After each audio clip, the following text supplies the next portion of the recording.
know you. I'm real sorry that you grew up in a home that was on welfare. Guess what?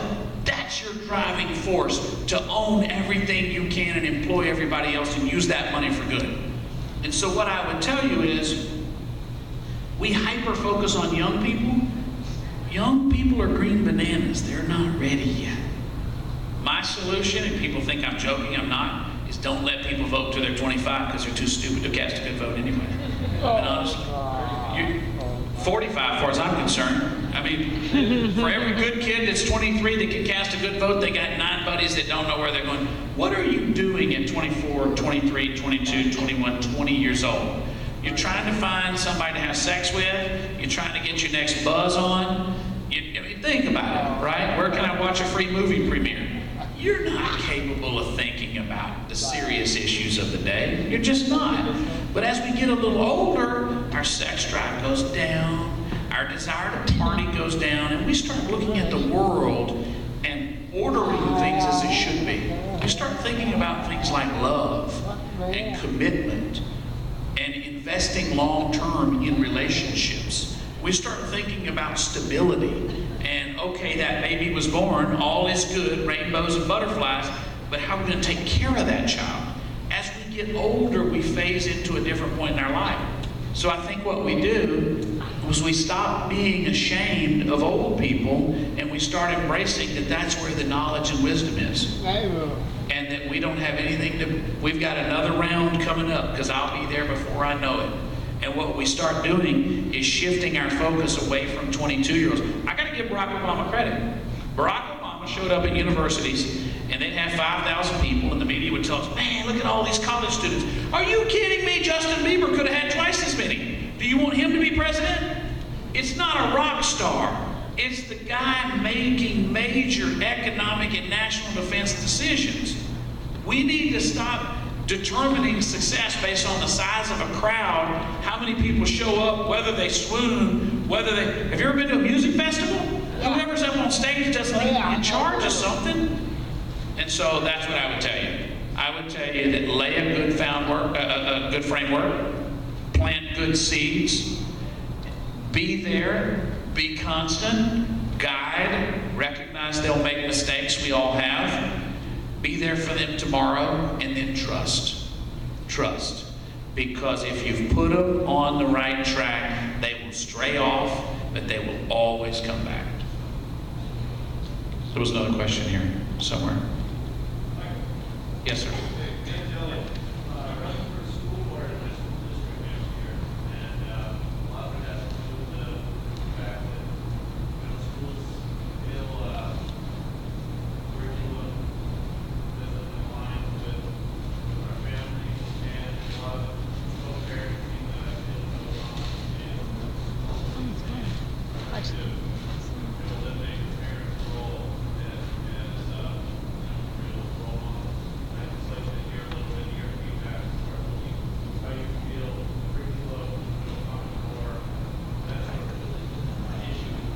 You know, we probably share all the same core ideas, so let me give you some election advice.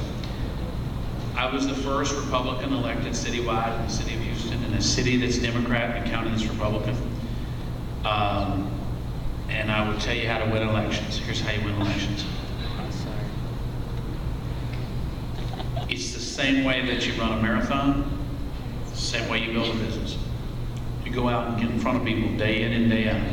Every person you get in front of, you commit their vote, and you move to the next one. I meet so many people that want to run for office because they have good ideas, but they don't understand what it takes to win an election. And school board's the perfect level, because if you're running for governor, you can't meet everybody. It's a big state. You just won't. You'll never get down to Eugene, just meeting people in Portland, right? You'll never visit Medford. Of course, probably a lot of votes for you in Medford, but you never get down there, right? But with a school board election, you can see politics the way it ought to be. And you can look into the face of mothers and fathers and say, what's important to you? And listen to what they say. Listen. If you can change one thing about the school district, don't have all the answers, just be a good listener. My motto when I was running for office was a listener, a leader. And I would show up for stump speeches, and there would be all these people who show up, and they would want me to give a speech, and before I would give a speech, I would ask them to tell me what was the most important thing to change about the city of Houston. And every time at the end we'd have a receiving line and people would come up and say, nobody's ever asked me at a political speech to give my opinion. People want to tell you how to fix it. And you listen, and I'll tell you what, within 3-4 weeks on the campaign trail, you will change your opinion on some of the issues that you have, and you will move to the top of your priority list some things that you thought were fifth. Turns out they're number one for people. And that's a very healthy process.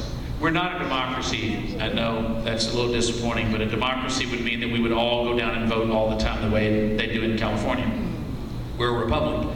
We elect people to go and govern for us. It's still a constitutional democracy, but it's not technically a democracy. So what you're becoming is those people. And in order to get their vote, in order to get their support and their trust, they really want to share with you what's on their mind. And so being a good listener is far more important than your platform. I'll tell you that. Because when I started running for city council in the city of Houston, I was 29 years old. I wouldn't tell how old I was because I wasn't 30. And I knew it was too young to be running. And I looked really young back then. You wouldn't believe it, but it's been about 15 hard years on this body. I looked really young. No facial hair. My hair was short. I wore a suit and tie. I looked real young. And I would just listen. And people appreciated that more than anything else. If you just listen, let them talk. Let stay-at-home moms tell you what kind of problems they're having with the school district. And you will be an expert. You will know so much. Because we think we know, but we don't know. Let the parents of special needs kids tell you what kind of struggles they're having.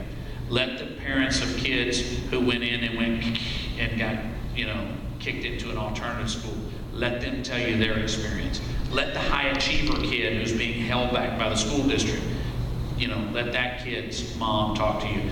Because the beauty is the things that people really talk about, really care about, is family and their kids. And so the school board is the most vicious election because it's something people really care about. Most moms won't cut you over tax policy. They will cut you over their kid. And so, amen to you. Hats off to you for running. Good for you. But if you're going to run to win. That's my philosophy. I say that because you and I probably share every same core value. You don't need to hear me reinforce your own opinions. Anything else? Any other questions? Don't be shy. There are no stupid questions. Yes, sir. Do you have any opinion on Bitcoin? Really? Yeah. Bitcoin. We got a lot of listeners. Do I have an opinion on Bitcoin? Things started going wrong in the 70s when Nixon took us off the gold standard, but I'm not a cutting edge guy, I gotta tell you. I'm not a guy, I don't go to the Consumer Electronics Show, CES. I don't go to the CES because I don't really care what the new product is. I'm the guy that once the product has worked for 5 years, right? I'm about to buy this, I don't know if y'all heard of these, it's called 8-track, that you can put the music in. And I'm not a cutting edge guy. It doesn't excite me, it doesn't thrill me. I'm not the guy that wants to have the newest, latest, be ahead. I don't. And that's good for you. It's just, it's not my thing. So I stick to the old tried and true dollar bill. I just wish I had more of them. I'm unashamed of that. Anything else? No. Yes, sir. Dave, did you catch any fish today? We did not catch any fish. Hey! You laughed a little too hard on that. We did not, but we had a good time. My buddy Russell Ibarra, you hear me talk about him all the time. He was with me, his brother Roland, my friend Jerry McGill, and our guide was a fella named Chad Normal. Chad played for Oregon. He was a Duck. He was offensive lineman. He was a superstar All-American. And he gets real into it. And he was so disappointed that we didn't hook a fish. Actually, Russell hooked a fish. But I don't know if y'all know this, but you changed the stupid law. You can't have barbs on the fish on the hooks anymore. Good grief. But anyway, so he hooked it, but we couldn't get it in. But my goodness, these people, they amuse me. I don't know what to do. It's a parody of a parody. But we had a great time. I will tell you, being from Texas, I love Texas. I love everything about Texas. But your natural beauty here is incredible. Yeah. And people in Portland don't realize it because most of them just stay here all the time. They don't go anywhere else, so they don't know how pretty they have it. I can walk around all day here and never break a sweat. I can walk uphill, downhill. It's just gorgeous. It's crisp. The air is crisp. And being out, we were on the Willamette. We put in it under St. John's Bridge, beautiful Gothic bridge, the Green Bridge. We put it in Cathedral Park, and then we went all the way up to, is it Savi Island? Savi Island? Yeah. That's real pretty. And then we went to Kelly Park, Kelly Point? Kelly Point. And then where the Columbia comes in, and you could see the stadium down there, and it's kind of a turning basin there, I guess, for the big ships.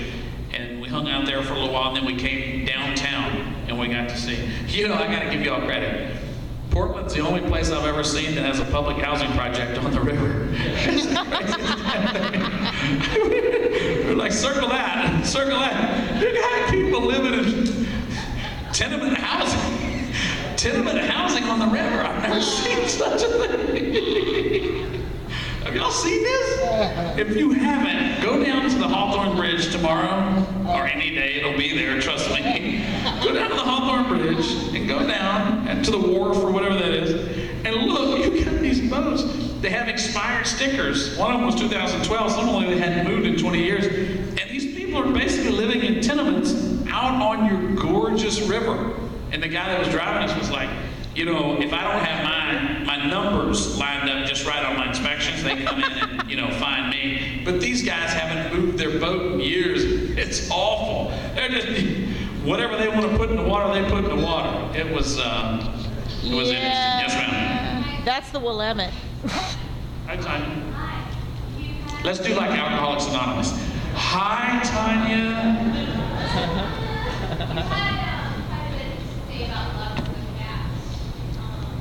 Oh, the attack cat, yes.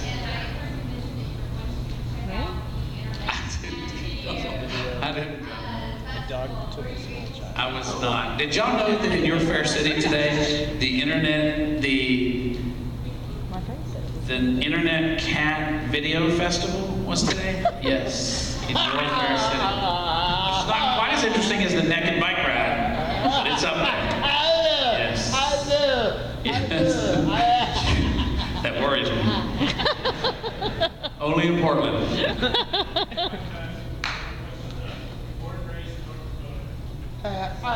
North Dakota. North Dakota.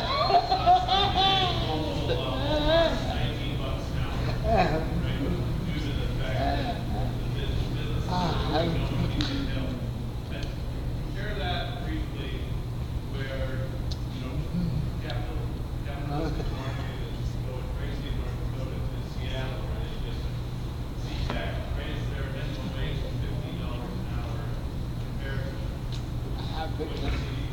Yeah, so the question was, he's from North Dakota, where you're seeing $19 an hour entry-level wages at Walmart because the economy is booming and unemployment the last time I checked was 3%. To Seattle, which is now imposing a phased-in $15 an hour minimum wage. What's not widely reported on it, actually, it'll be more than that in some time. You know what's interesting about that is the technologies of North Dakota that are leading to this energy extraction technique that is, the economy is booming. That's more impressive technology than anything they're doing in Silicon Valley. I mean, it is technology. People think of energy as an old line industry, carbon footprint. The rest of the world doesn't view it that way. And I will tell you, for anybody who believes we shouldn't be drilling more and extracting more and transmitting more, travel to the rest of the world. When I go to India, my father-in-law pays $10 a gallon in India for gas in a car that's barely big enough to move him and me because gas is so expensive, so the cars are so small, because they don't have any energy reserves there. We are fortunate that we are we are the Saudi Arabia of North America. We are so lucky that we have this. You don't have to dictate wages when the marketplace drives innovation. And that's what's going on in North Dakota. I mean, It's an amazing thing to behold. And what we ought to do is step out of the way and stop trying to control wages and stop being so afraid of carbon-based technologies, because carbon-based technologies have been around a long time and they'll be around long after our 10th generation to come is gone. And the rest of the world understands that, and they've confused us because we're a bunch of white, rich people in a post-industrial economy who are embarrassed by how much we have, that we have to save the world. We ain't saving nothing. What we're doing is hurting our economy and our quality of life because we had it so good that we could still knock us down about 3 notches and still be better than the rest of the world. You tell the rest of the world that you're going to do away with your oil production, they would take it in a second. And they would. They will do it the minute we abandon it.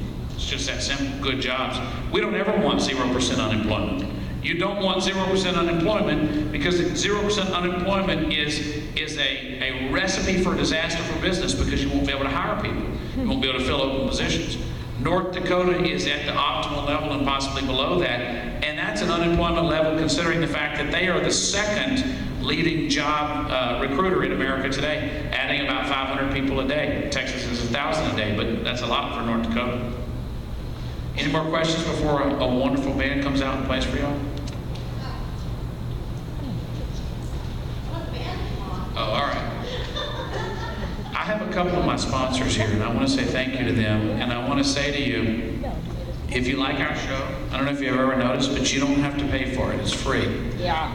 The economics of any industry are an important part of how that industry survives. And understanding those economics should not be a secret. I don't know why the radio business has always made a secret of the economics of it. And it goes like this. You don't pay to listen to the show. Yeah. If you enjoy the show, and I hope you do, I do. then the way that you can support the show is to support our sponsors. I do. And that's the people. That means you got to buy some stuff. That means that supporting our sponsors means that we get to stay on the radio, because our show makes money, and the moment we don't make money, we're not on the air, and that's just a bad business proposition, right? So thank y'all for supporting our sponsors. I know we have Rich's Gun Shop, who's been with us from the very beginning. If you need anything related to guns, please support these folks. They're wonderful. It's a small, family-run business, the kind of business that I love to put my name behind, because it feels like my own childhood growing up, where, you know, it's a family-run type proposition. Peak Mortgage is here. I know that they're here. They're wonderful people. Conrad Lumber, big supporters of ours. If you hear me in my voice say the name of a company, and you're thinking about using that service, or someone you know is, and you say, oh, well, let's support them because Michael said to support them, that does more to support my show than anything else you can do. And I appreciate it if you do. All right? You folks are wonderful. This was my first market outside of Houston. Why? So I will tell you, in the radio business, 99.9% of radio hosts never get outside their home market. Why? It just doesn't happen. Why? But when we started in Houston, I knew I wanted to go beyond, but it wasn't practical. And so Robert Dove, who is your market manager here, said, you know, we've got this station KEX 1190, and I think Michael would be a good fit because he would stir things up. The third highest ranking person in our entire company, it's the largest radio company in the world, said, I think he's a bit southern fried for Portland. And so they made him put someone else on the air for 6 months, and after 6 months it wasn't working, and he said, I want Michael Berry. And so they put our show on, and from there it hit. The people of Portland responded. I don't know if it's people of Portland, the people of Donald and, you know, Beaverton and Tualatin and all these different places responded. I mean, we had more calls from Vancouver than we did Portland when we started, but all these different outlying communities. And so our sponsors started going, you know, he's kind of a redneck, but maybe he can sell some guns. And before you know it, we could sell guns and hardware and lumber and mortgages, and our audience, it turns out, were just like me, that just don't speak with a southern twang. And so it has worked, and it has worked very well, and I am very grateful. And from there, we have 10 markets now. We're still growing. We love what we do. I wake up every morning excited to do what I do, and I am incredibly grateful because y'all are my first market outside of Houston, and this market has embraced us like you wouldn't believe. So thank you very much, and I appreciate you.